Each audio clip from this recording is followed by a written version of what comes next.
Voici le plus petit dictionnaire du monde. Il existe sur le marché des dictionnaires imprimés tout menu. Mais, à y regarder de plus près, il comporte sous un format réduit un très grand nombre de mots. Celui-ci est le seul à ne comporter qu'un seul mot par lettre de l'alphabet, et encore, pas toutes les lettres. À titre de comparaison, je signalerai que la dernière édition du Petit Robert comporte 2000 pages, soit, à raison d'une moyenne de 20 mots par page, 40 000 mots, ce qui revient à dire que le dictionnaire superflu à l'usage de l'élite et des bien nantis comporte 39 994 mots de moins que son plus sérieux concurrent. Des chiffres qui se passent de commentaires et qui expliquent le prix relativement élevé de cet ouvrage hors du commun.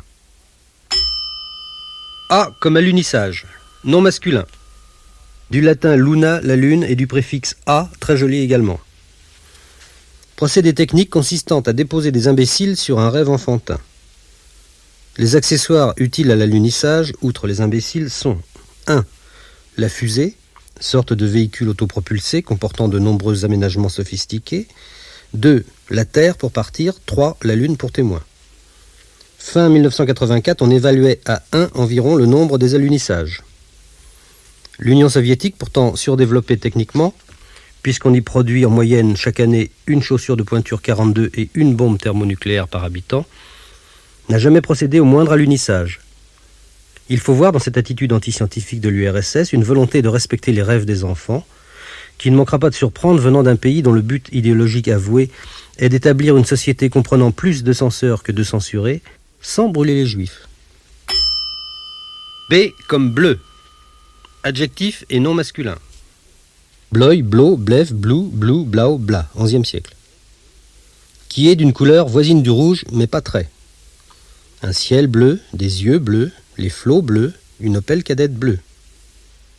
Figuré, boucherie, un steak bleu, s'emploie pour désigner un steak rouge. Figuré, en marine, bisu, faut pas me prendre pour un bleu, racame le rouge. C comme chaussure. Nom féminin.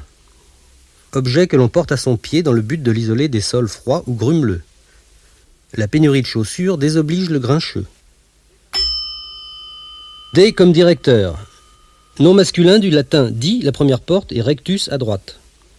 Depuis l'aurore de l'humanité, et jusqu'à la semaine dernière, si les troupes du pacte de Varsovie se foutent pas sur la gueule avec celles de l'OTAN, le mot directeur a toujours désigné un personnage important. Alors qu'une blanche vaut 2 noirs, un directeur vaut 12 berrichons. On ne dit pas un petit directeur, on dit un chef de rayon. On ne dit pas un grand directeur, on dit un chef de diamètre. E comme endive. Nom féminin, sorte de chicorée domestique que l'on élève à l'ombre pour la forcer à blanchir. La caractéristique de l'endive est sa fadeur. L'endive est fade jusqu'à l'exubérance. Sa forme, qu'on peut qualifier de n'importe quoi, genre machin, est fade. Sa couleur, tirant sur rien, avec des reflets indescriptibles à force d'inexistence, est fade. Son odeur, rappelant à l'amnésique qu'il a tout oublié, est fade. Son goût, enfin, puisque, dit-on, de nombreux pénitents mystiques préfèrent en manger plutôt que de crapahuter sur les genoux jusqu'à Saint-Jacques-de-Compostelle, atteint dans la fadeur gastronomique des sommets que le rock mondial frôle à peine dans la pauvreté créatrice. L'endive, en tant que vivante apologie herbacée de la fadeur, est l'ennemi de l'homme qu'elle maintient au rang du quelconque, avec des frénésies mitigées, des rêves éteints sitôt rêvés, et même des pinces à vélo. L'homme qui s'adonne à l'endive est aisément reconnaissable. Sa démarche est moyenne, la fièvre n'est pas dans ses yeux, il n'a pas de colère et sourit au guichet des ascédiques. Il lit Télé 7 jours. Il aime tendrement la banalité. Au beau jour, il vote, légèrement persuadé que cela sert à quelque chose. F comme femme, nom féminin, du latin femina. Être humain de sexe non masculin. La femme est le produit d'un os surnuméraire, disait Bossuet, qu'on ne saurait taxer de misogynie, eu égard à l'exquise compréhension qu'il affiche à toute sa vie à l'endroit de la gente féminine, huguenotes et catins exceptés. Cette définition toute nimbée de délicatesse semble aujourd'hui quelque peu restrictive. La femme, à y regarder de plus près, est beaucoup plus qu'une excroissance osseuse. La femme est une substance matérielle organique, composée de nombreux sels minéraux et autres produits chimiques parés de noms gréco-latins comme l'hydrogène ou le gaz carbonique, qu'on retrouve également chez l'homme, mais dans des proportions qui forcent le respect. Diversement amalgamés entre eux en d'étranges réseaux cellulaires dont la palpable réalité nous fait appréhender l'existence de Dieu, ces tissus du corps féminin forment les viscères. Certains sont le siège de l'amour.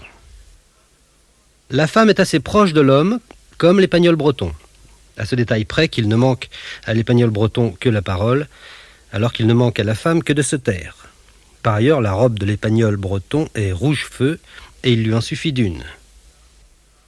Dépourvue d'âme, la femme est dans l'incapacité de s'élever vers Dieu. En revanche, elle est en général pourvue d'un escabeau qui lui permet de s'élever vers le plafond pour faire les carreaux. C'est tout ce qu'on lui demande.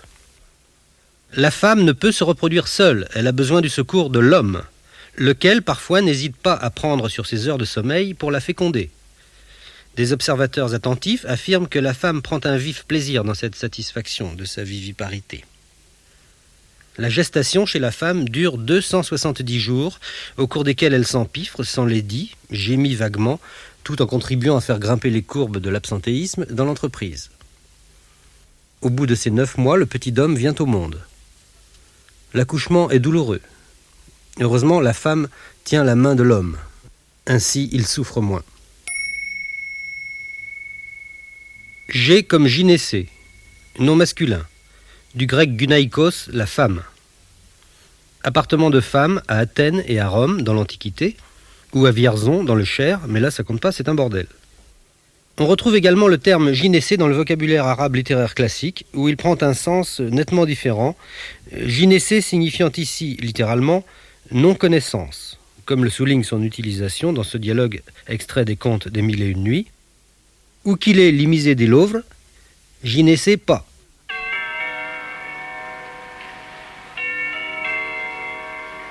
H comme hémiplégique. Adjectif et nom. Relatif à l'hémiplégie. Personne atteinte d'hémiplégie, c'est-à-dire de la paralysie de la moitié du corps, provoquée le plus souvent par une lésion cérébrale dans l'hémisphère nord où les nuits sont plus fraîches. I comme insecte, nom masculin. Du latin insectus, sous le tabouret. Ainsi le mot insecte désigne-t-il un animal si petit qu'il peut à l'aise passer sous un tabouret sans ramper, alors que le python, si. Les insectes sont des invertébrés de l'embranchement des articulés. Il n'y a pas de quoi se vanter. Leur corps, généralement peu sensible à la caresse, est entouré d'une peau à chitine d'aspect volontiers dégueulasse. Il se compose de 3 parties. 1. La tête avec 2 antennes que l'enfant aime à couper au ciseau pour tromper son ennui à la fin des vacances. 2 gros yeux composés à facettes et peu expressifs au-delà du raisonnable. Et une bouche très dure, garni d'un faisceau redoutable de sécateurs baveux dont la vue n'appelle pas le baiser. Le thorax, lisse et brillant, affublé d'un nombre invraisemblable de pattes et le plus souvent garni de 2 paires d'ailes, dont la finesse des nervures ne manque pas de surprendre chez un être aussi fruste. C'est grâce à ces ailes que l'insecte peut vrombir, signalant ainsi sa présence au creux de l'oreille interne de l'employé de banque assoupi. 3. L'abdomen, divisé en gros anneaux mous et veloutés et percé sur les côtés de maints trous, faisant également office de trachée pulmonaire. Ce qui est étrange chez la libellule, c'est qu'elle respire par où qu'elle pète. Maurice Genevoix, humus. J comme judaïsme, nom masculin. Religion des Juifs, fondée sur la croyance en un Dieu unique. Ce qui la distingue de la religion chrétienne, qui s'appuie sur la foi en un seul Dieu, et plus encore de la religion musulmane, résolument monothéiste. K comme kamikaze, nom masculin. Mot japonais signifiant tempête providentielle. Exemple, après dissipation des brumes matinales, les kamikazes viendront réchauffer l'atmosphère au large des côtes. Par extension, le mot kamikaze a désigné pendant la Seconde Guerre mondiale les pilotes suicides japonais qui venaient s'écraser sur les porte-avions américains pour vérifier le principe d'Archimède dans la rade d'Hawaï. En temps de paix, le kamikaze s'étiole. N'ayant nul porte-avions sur lequel s'abattre, il se sent inutile à la société. L'envie de se suicider l'étreint. Pour aider un kamikaze désespéré à en finir, il suffit de le mettre au bord d'une falaise et d'imiter le cri du porte-avions. Aussitôt, le malheureux se jette dans le vide, les bras en croix, en imitant le cri du chasseur bombardier équipé d'un moteur de 960 chevaux, et en hurlant « Banzai », ce qui signifie littéralement « hop ». Pour se reproduire, le kamikaze, après une danse d'amour assez fastidieuse et suintante de simagrées extrême-orientales, dispose la kamikazette au centre du lit nuptial, puis il grimpe sur le buffet Henritot II et se jette dans le vide en criant « Bito Bito », ce qui signifie littéralement « I love you ». L comme lazariste. Nom masculin. Nom donné aux membres de la Société des prêtres de la Mission, fondée en 1625 par saint Vincent de Paul, et appelés ainsi parce qu'ils adoraient la gare Saint-Lazare alors qu'il n'y a vraiment pas de quoi. Le seul intérêt de la gare Saint-Lazare réside dans sa capacité à contenir des trains. L'un d'entre eux, baptisé Train pour Lisieux, sous prétexte qu'il va à Lisieux, présente la particularité, comme son nom l'indique, d'aller à Lisieux. Comme les francs-maçons ou les Hare Krishna, les lazaristes se réunissent en douce, la nuit, dans des caves, où ils se déguisent en n'importe quoi avant de psalmodier de dérisoires incantations à Jean-Baptiste Locomotive, l'inventeur du chemin de fer, qui sera probablement canonisé avant que ça me reprenne. M comme mégathérium. Nom masculin du grec méga, grand, et thérion, bête. Mammifère de l'ordre des édentés qui vivait au début du Quaternaire, en Amérique du Sud, et dont la taille pouvait dépasser 4,50 mètres. Une étude détaillée du squelette du mégathérium nous permet de penser que cet animal était vivipare et que par le fait il avait tendance à se reproduire comme mon cousin Christian. Le seul ancêtre connu du mégathérium est le Maximégathérium, dont la taille pouvait atteindre 25 mètres. On peut raisonnablement penser qu'il ne s'entendait même pas péter. En 1892, le paléontologue suisse Jean-Christian Lexhumette a découvert dans la pampa le squelette parfaitement conservé d'un mégathérium de 9,20 mètres. Un an plus tard, à l'automne 93, mourait Jules Ferry. Bien qu'il n'y ait aucun rapport de cause à effet entre ces deux événements, nous ne saurions manquer une si belle occasion de ricaner une fois de plus sur la tombe de cette baderne colonialiste à qui nous-mêmes et nos enfants devons de voir les plus belles heures de nos jeunes existences totalement gâchées en indigeste bourrage de crâne, cependant que de l'autre côté des fenêtres grises de l'école sombre, le papillon futile, l'utile la frêle papillonne, dont le cri de joie fait frémir le gazon tendre, où perle encore la rosée, fragile et discret témoin de la jouissance émue jaillissant des humus, à l'aube printanière. N comme national-socialisme. Nom masculin. Doctrine fondée par Adolf Hitler pendant les années folles. En abrégé, on dira plus volontiers nazisme, c'est plus joli. Le nazisme tombé en désuétude en 1945, excellente année pour les Bordeaux rouges, encore qu'on puisse lui préférer 47, prônait le racisme, le militarisme, le progrès social et l'assiduité au carnaval métallique avec flambeaux et oriflammes à grelots. Décidés à étendre le territoire allemand au nom de la théorie de l'espace vital, les nationaux socialistes, en abrégé on dira plus volontiers nazis, c'est plus pimpant, avaient cru remarquer accessoirement que la race germanique engendrait des surhommes beaux, grands, blonds, sobres en humour et élégamment bornés. Fort de quoi, ils s'obstinèrent pendant des années à exterminer les petits bruns dont certains véhiculaient sournoisement le virus du coryza, voire un atavisme austro-polonais douteux et une prédilection suspecte pour la carpe farcie et les poivrons à l'huile. Pour attirer les petits bruns, les nazis avaient imaginé de les amener à la campagne dans des bungalows de bois, au cœur d'immenses clubs privés, très bien protégés des curieux par des gardes assermentés, et leurs chiens, de race également. Pour atténuer les souffrances des petits bruns finissants, les nazis les endormaient au gaz avant de les empiler dans la cour. Contrairement à la rage, le nazisme n'est pas remboursé par la sécurité sociale. Il est pourtant contagieux. Sa prévention passe obligatoirement par le respect des synagogues, le mépris de la mitraille et un minimum de réceptivité cordiale aux chants plaintifs des violentes ziganes. O comme œil, nom masculin, du latin oculus, pluriel des yeux.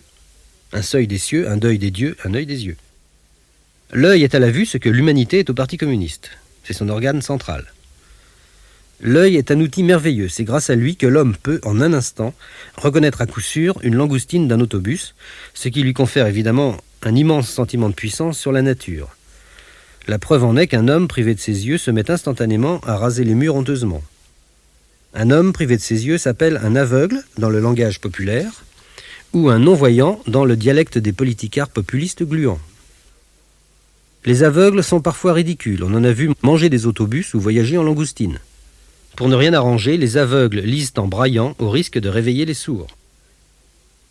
L'œil se compose essentiellement de l'iris, lui-même percé en son centre de la pupille. Contrairement à la pupille de la nation, la pupille de l'œil peut se refermer sur elle-même ou s'agrandir à tout moment, sans autorisation spéciale des pouvoirs publics. Les principales anomalies de l'œil sont la myopie qu'on corrige à l'aide de verres divergents, l'hypermétropie qu'on corrige par le port de verres convergents, le strabisme qui prête à rire et la cyclopie qu'on corrige par le port du monocle. L'œil est capable du clin. Le clin est la base même de la spécificité de l'œil. Il n'existe pas en effet de clin d'oreille ni de clin de nez. Le clin d'œil sert à marquer subrepticement une complicité tacite entre deux ou plusieurs chenapans. Il permet aussi aux dragueurs de se faire connaître avec une relative retenue et une certaine discrétion qu'on ne retrouve pas dans la main au panier. L'œil du sourd est normal. P comme pangolin. Nom masculin du malais pangolingue qui signifie approximativement pangolin. Mammifère édenté d'Afrique et d'Asie couvert d'écailles cornées, se nourrissant de fourmis et de termites. Le pangolin mesure environ 1 mètre. Sa femelle s'appelle la pangoline. Elle ne donne le jour qu'à un seul petit à la fois qui s'appelle Toto. Le pangolin ressemble à un artichaut à l'envers avec des pattes, prolongées d'une queue à la vue de laquelle on se prend à penser qu'en effet le ridicule ne tue plus.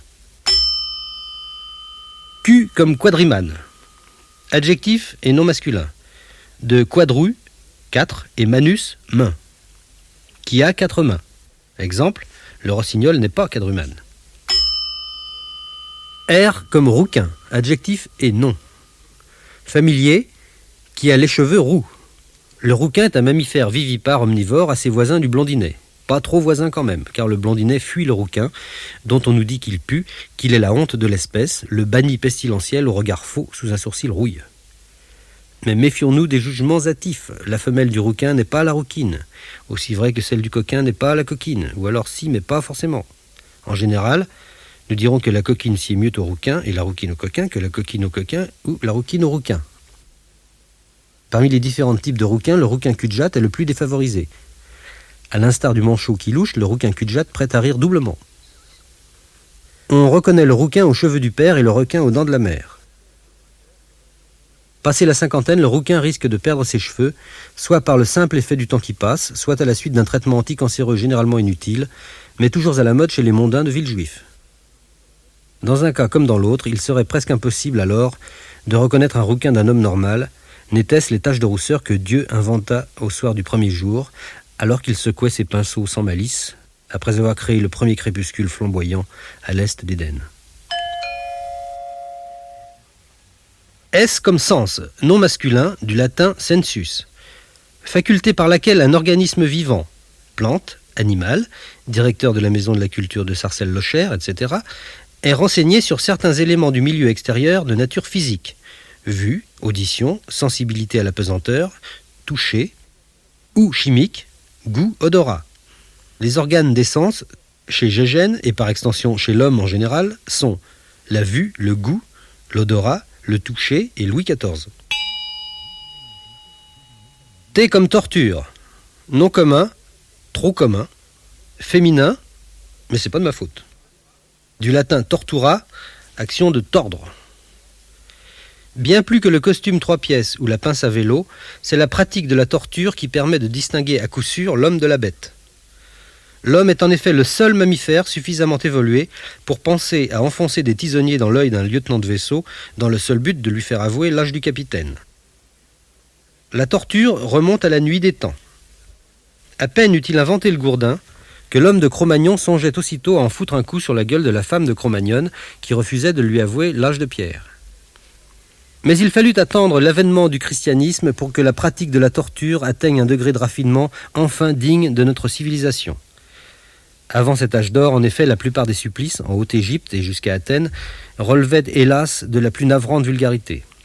Les Spartiates eux-mêmes, au risque d'accentuer la dégradation des sites, n'hésitaient pas à précipiter leurs collègues de bureau du haut des falaises lacédémoniennes pour leur faire avouer la recette de la Macédoine. Quant à l'invasion de la Grèce par les légions romaines, on n'en retiendra que la sanglante boucherie au cours de laquelle le général Pinocchus se fit révéler le théorème de Pythagore en filant des coups de pelle aux punaises. Pour en revenir aux chrétiens, on n'oubliera pas qu'après avoir été sous les Romains les premières victimes de la torture civilisée, ils en devinrent les plus sinistres bourreaux pendant l'Inquisition. Aujourd'hui encore, quand on fait l'inventaire des ustensiles de cuisine que les balèzes du Jesus Fan Club n'hésitaient pas à enfoncer sous les ongles des hérétiques, ce n'est pas sans une légitime appréhension qu'on va chez sa manucure. Aux portes de l'an 2000, l'usage de la torture en tant qu'instrument de gouvernement se porte encore bien, merci, même si sous nos climats elle a tendance à tomber en désuétude. Hélas, quand on s'écarte un peu plus de l'hexagone, que ce soit vers l'ouest, vers l'est ou vers le sud, on rencontre encore dans des contrées exotiques, pourtant ouvertes au progrès, à 3 pas de la piscine du Hilton, ou dans les steppes démocratiques les plus populaires, des empêcheurs de penser en rond, qui cognent et qui charcutent, qui enferment et qui massacrent, qui souillent et qui avilissent, et même, les cons, qui arrachent les ailes des poètes au nom de l'avenir de l'homme. V comme vélo. Nom masculin, abréviation de vélocipède, du latin velox, rapide, et pes pedis, pied. Véhicule à 2 roues, dont la roue arrière est actionnée par un système de pédales agissant sur une chaîne. Une erreur courante consiste à penser que le vélo est le mari de la bicyclette. C'est faux, c'est son amant.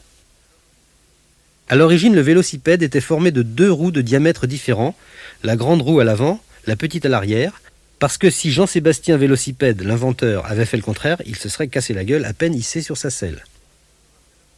10 ans après l'invention du vélo, le jeune Paul-Émile Bicyclette commet une erreur invraisemblable à la chaîne. Il assemble 2 grandes roues sur la même machine et 2 petites roues sur une autre, créant ainsi tout à fait par hasard ces 2 grands chefs-d'œuvre du génie humain, le grand vélo et le petit vélo. D'où l'expression désormais courante « avoir un petit vélo » qui désigne le plus souvent les gens qui se mélangent les pédales. Tombé en désuétude en tant que moyen utilitaire de locomotion, depuis l'avènement de Concorde, qui permet de rallier New York à Paris sans s'encombrer de boyaux de rechange ou de bidons disgracieux, le vélo est encore utilisé de nos jours à des joutes sportives très connues dans nos régions sous le nom de course de vélo. Encore peu encline aux joies du golf et toujours fermée aux émois de l'aquaplane, la masse est très friande de ces courses de vélo, dont la plus célèbre est le Tour de France, créé en 1904 par Vasile Vasiliu Vasidon Vasimimil. W comme whisky. Nom masculin, mot anglais emprunté à l'irlandais. Eau de vie de grain que l'on fabrique surtout en Écosse et aux États-Unis. Le whisky est le cognac du con. Son bouquet évoque la salle d'emboîtage des vaccins antigrippaux de l'Institut Mérieux. Additionné d'eau gazeuse, il insulte le palais de l'homme de goût, qui l'éclabousse d'inopportunes salaisons et de bulles impies que le champenois crache au Norrois dans son mépris d'Albion. En vieillissant, le whisky gagne en platitude ce qu'il perd en infamie. On peut y conserver ses bébés morts en base armagnac. X comme xyphophore. Nom masculin du grec xyphos, épée, et phoros, qui porte. À ne pas confondre avec sénestrophore, du grec phoros, qui porte, et du latin sinister, à gauche. Le xyphophore est un petit poisson de coloration variée de 6 à 10 cm de long, originaire du Mexique, très fécond, et qu'on trouve fréquemment dans les aquariums à condition de le mettre dedans. Le mâle a la queue pointue, d'où son nom. Le xyphophore porte à son cou, en souvenir de toi, ce soupir de soie qui n'appartient qu'à nous. Ce n'est pas qu'il fasse froid, le fond de l'air est doux. C'est une nageoire ventrale qui lui permet de se tenir immobile entre 2 os pour faire la siesta. Comme la plupart des poissons, le xyphophore affiche en permanence une expression béate. C'est parce qu'il baise dans l'eau. C'est très très bon pour la béatitude. Au contraire, les gens qui n'ont jamais baisé dans l'eau, comme Adolf Hitler ou Ludwig van Beethoven, affichent volontiers un air revêche. Au moment de se reproduire, le xyphophore émet un cri strident. « Christiane !» pour appeler la xyphophorette qui accourt bientôt ventre à flotte, la caudale en feu. S'ensuit alors une danse d'amour effrénée dont le tendre spectacle ne peut que toucher le cœur de tout homme capable de supporter un documentaire écologique marin sans balancer ensuite une grenade offensive dans le lac d'Anguien. Y comme isopète. Nom masculin du latin isopetus, isopété, isopetam, isopetorum. Nom donné au Moyen-Âge à des fables ou recueils de fables imités ou non d'Ésope. Les Isopets d'Anne de Beaugency, de Charles de Brabant, de Zézette d'Orléans sont parmi les plus célèbres. Avec cet effroyable cynisme d'emperruqué mondain qui le caractérise, La Fontaine n'hésita pas à puiser largement dans les Isopets des autres pour les parodier grossièrement et les signer de son nom. Grâce à quoi, de nos jours encore, ce cuistre indélicat passe encore pour un authentique poète, voire pour un fin moraliste, alors qu'il ne fut qu'un pilleur d'idées sans scrupules, doublé d'un courtisan lèche-cul craquant des vertèbres et limbagoté de partout, à force de serviles courbettes et honteux léchages d'escarpins, dans les boudoirs archiducaux où sa veulerie plate lui assura le gîte, le couvert et la bézouillette, jusqu'à ce jour de 1695, où, sur un lit d'hôpital, le rat, la belette et le petit lapin lui broutèrent les nougats jusqu'à ce que mort s'ensuivit, ce qui prouve qu'on a souvent besoin d'un plus petit que soi. Essayez de vous brouter vous-même les nougats, vous verrez que j'ai raison.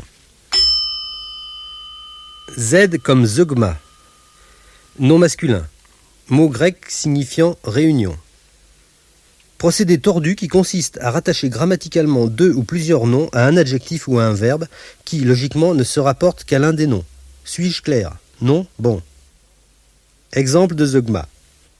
En achevant ces mots, Damoclès tira de sa poitrine un soupir et de sa redingote une enveloppe jaune et salie. André Gide. C'était un zeugma. En voici un autre. Prenant son courage à deux mains et sa Winchester dans l'autre, John Kennedy se tira une balle dans la bouche. Richard Nixon, j'ai tout vu, j'y étais. Plus périlleux, le double zeugma. Après avoir sauté sa belle-sœur et le repas de midi, le petit prince reprit enfin ses esprits et une banane. Saint-Exupéry, ça creuse. Page rose, comportant des locutions latines et étrangères. Alea jacta est. Ils sont bavards à la gare de l'Est. Alea jacta ouest. À Montparnasse aussi. Shiva piano vassano. Fais pas dans le piano, va aux toilettes. Exe homo. Voici la lessive. Égaré humanum est. Je suis garé devant la gare de l'Est. Elli, Elli, lama sabachthani. Ciel, ciel, mon mari. Fiat lux. Oh, la belle voiture. God save the king. Le roi s'amuse avec son bilboquet.